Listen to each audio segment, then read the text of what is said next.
Well, I figured I'd start talking about some news stories.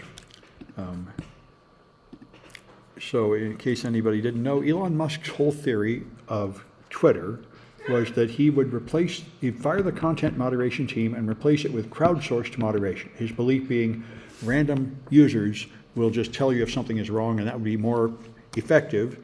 And of course, it's not, because the evil actors, like the Russians, make a bunch of fake accounts and flood the comment system with lies.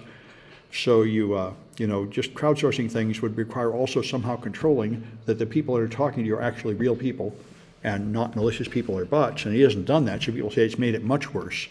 And removing all verification of trusted people and selling at blue check mark to anybody for $8 meant that there's no way to find trusted people anymore, no way to find real celebrities and journalists and government officials and tell them from the fake imitations. So, everyone is complaining like mad that Twitter is becoming just useless, and it's such an embarrassment. More and more people I see are quitting Twitter because they say, I don't want to contribute to this, I don't want to be associated with this. It's just not even good to support it. So, I left it a long time ago, and I don't imagine I'll be going back. It doesn't sound like anything's gotten fixed. So this was interesting. I read an article yesterday about the Belt and Road Initiative, and a student, who's not back yet, but a student who often defends China said, what you're reading is just American propaganda, that's all lies, and that appears to be true.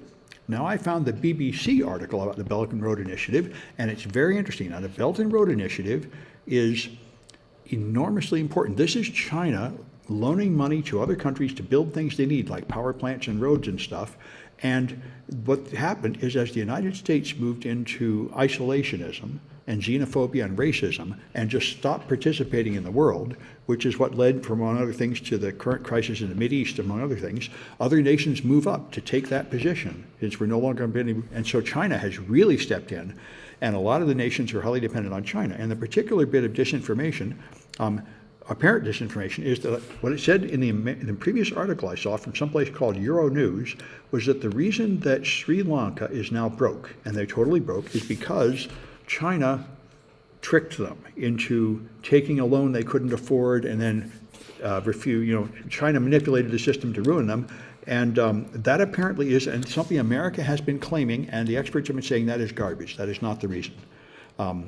Anyway, this is, I think, a much more balanced, much more interesting article talking about how what China did was loan out an enormous amount of money, and now a bunch of the people they loaned it to cannot pay it back, and so it's costing them money, but they're getting influence as a result. Now a lot of nations see China as their friend and so on. So they're talking about how this was a huge investment.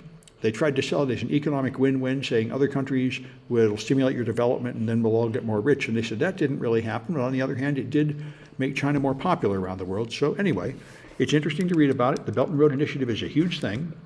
And I remember when I did go to Sri Lanka, my host there asked me, I said, China is rising. I think they're going to be the next superpower. They're displacing the United States. And he said, I think that's already happened, which is the way it looks from Sri Lanka, because we don't help them at all, and China was helping them at that time. And he also said, do you think the United States is sending CIA agents into China and Hong Kong to stir up trouble? And at that time I said, I don't think they're sending in agents directly, but I think we're definitely inspiring them to have protests and stuff. Now I'm not so sure that's the right answer. But anyway, this is also, there's another thing I had another bad article about yesterday, or earlier today. There's been a meeting of the Five Eyes, America, UK, Australia, and a few other countries, and they're announcing that China is hacking everybody, stealing our intellectual property. And I'm like, well, what else is new? We've all known that since about 2008. But they have interesting information. It's much more extreme than you would think. They say 20,000 people in the UK have been approached covertly online by spies. They're infiltrating a lot of colleges and such for China. As I know, I'm approaching researchers and getting involved in research projects, which has become a kind of a scandal for Stanford and other big research colleges, that the projects there are being done in close partnership with Chinese scientists, and they don't disclose that to their funding agencies, who have, when they found out, felt pretty upset about that the U.S. government is funding their research and it's going to China, and they're not happy with that as we get more and more hostile with China. But there were some other interesting statements in here. They see more than 20 instances. Let's see. It acquired stolen data from a top UK university, and I thought there were a few other interesting ones. Anyway, 2,000 current FBI investigations linked to China, and at one point his organization was opening a new investigation every 12 hours. So pretty impressive numbers, make it sound like the level of Chinese spying has greatly gone up. All right, and so Microsoft runs AI Copilot, which will help you program. And I certainly have gotten in the habit of using Bard for almost everything. A student was in asking how to write some code last night, and I said, just ask Bard. That's what it's there for. Microsoft has their version as Copilot. All coding tools are going to have AI built into them from now on, and it's going to help you write the code, just like Clippy used to help you write letters. And so anyway, however, this is something else to know. Right now, AI models are very expensive to train and very expensive to run. So every query costs them like 20 cents or something, and right now they don't have any way to recover that. So what they've said here is Microsoft is charging people $10 or $20 a month for access to this, and it's really costing them more than that. And they're paying $10 a month, and it's costing them $20 or $30 a month or more to run it. So right now they're running it at a loss. However, I'm seeing a lot of research showing ways to do AI calculations much faster. So it may be that they can improve the efficiency. Other than that, they'll probably have to eventually raise the price. But I mean, a bunch of people are running free AI models, which I use, and that's clearly running at a loss. So right now we're in the early days where they're just trying to get buzz and popularity. When they monetize it, they'll have to charge more for these things. All right, let's see, there we are. So this is something, I don't know if I'd exactly call it terrifying, but it is an interesting fact. If you talk to an AI chatbot like Bard or ChatGPT, you disclose personal information whether you like it or not. Because the way you phrase your questions, they can guess what country you're from, even what area of town you're from, and things like that. That's what they're pointing out. If people think they can hide online, it's not as easy as you think. And I think experts could tell you this. In fact, there was a famous case, Bill Clinton, before he was president, he was famous for just having sex with all the women around him and covering it up and everything. And there was a book called Primary Colors that came out about that. And the author of that book wanted to remain anonymous. So they published the book anonymously, but after that, people immediately analyzed the use of language in that book, and they were able to figure out who wrote the book, because he had written other things. He was a journalist that was attached to the Clinton team and such. So even before AI, you could just count the frequency with which they use certain words, and you could tell if two books are written by the same author. And now in a much more extreme way, this works. So they had a user asked, there is this nasty intersection on my commute. I get stuck there waiting for a hook turn. Well, that's enough to know they're from Australia, and they're even from Melbourne, because that's where they have this traffic thing called a hook turn that you don't have elsewhere. And they say you will find that ask a few questions of AI, and it probably can deduce a whole lot about you from that. And this, I think, again, has been known for a long time. There were, about 20 years ago, AOL was a popular search engine, and they released like 100 million search queries for researchers to investigate, because they thought your query wouldn't reveal much about the individuals, and people rapidly found that they could find out everything about people from their search queries, because people typically search like their name, their address, local things, their medical problems, and they say, is this, even though you think you didn't include their name in this, the fact is you can learn way too much about somebody from their search queries. And the same thing is, of course, true of your AI queries. So the telephone companies have been forced to file a robocall mitigation plan with the FCC, but a bunch of them are ridiculous. They're supposed to file it, and so they just set up like a blank page or a Windows printer test page, or a page that just said, I don't have this information. And so they're being told, all right, you have to actually have a plan, or we're going to cut you off the U.S. telephone network. So anyway, this is, I think, probably pretty common. People have contempt for the system. This one got my attention. So these guys analyzed malware sites that are stealing passwords, and they found out what the most common passwords are for administration portals online. And they found, like 40,000 of them, the password is admin. And these other passwords are usual things you've seen, 1, 2, 3, 4, 5, 6, and demo and root.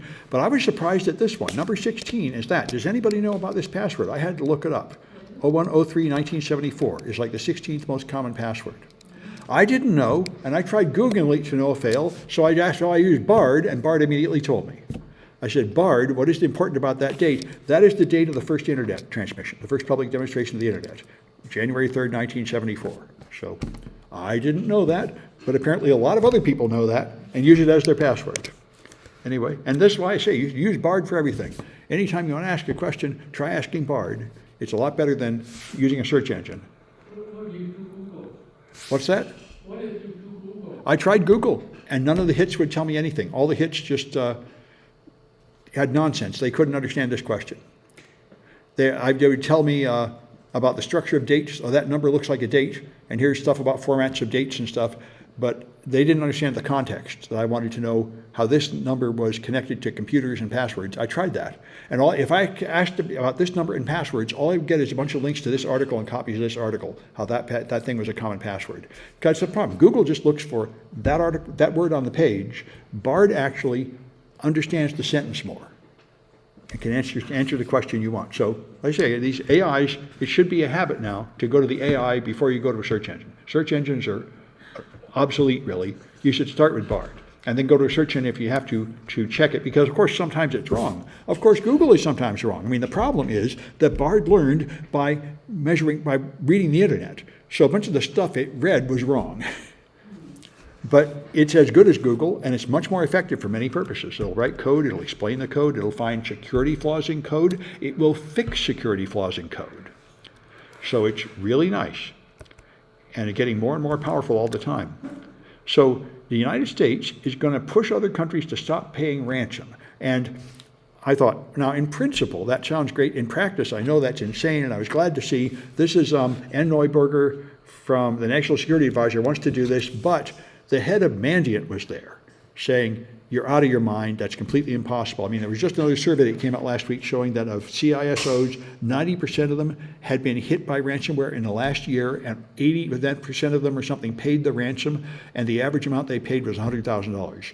And we just had it happen in Las Vegas. Caesars got ransomwared, and they paid the ransom. They paid a couple $1 million, they got it back.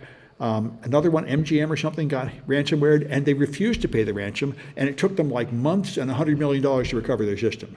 So as a financial decision, paying the ransom is much cheaper than restoring your systems. So, this is totally impractical to tell people not to pay the ransom, and I don't think it's going to happen.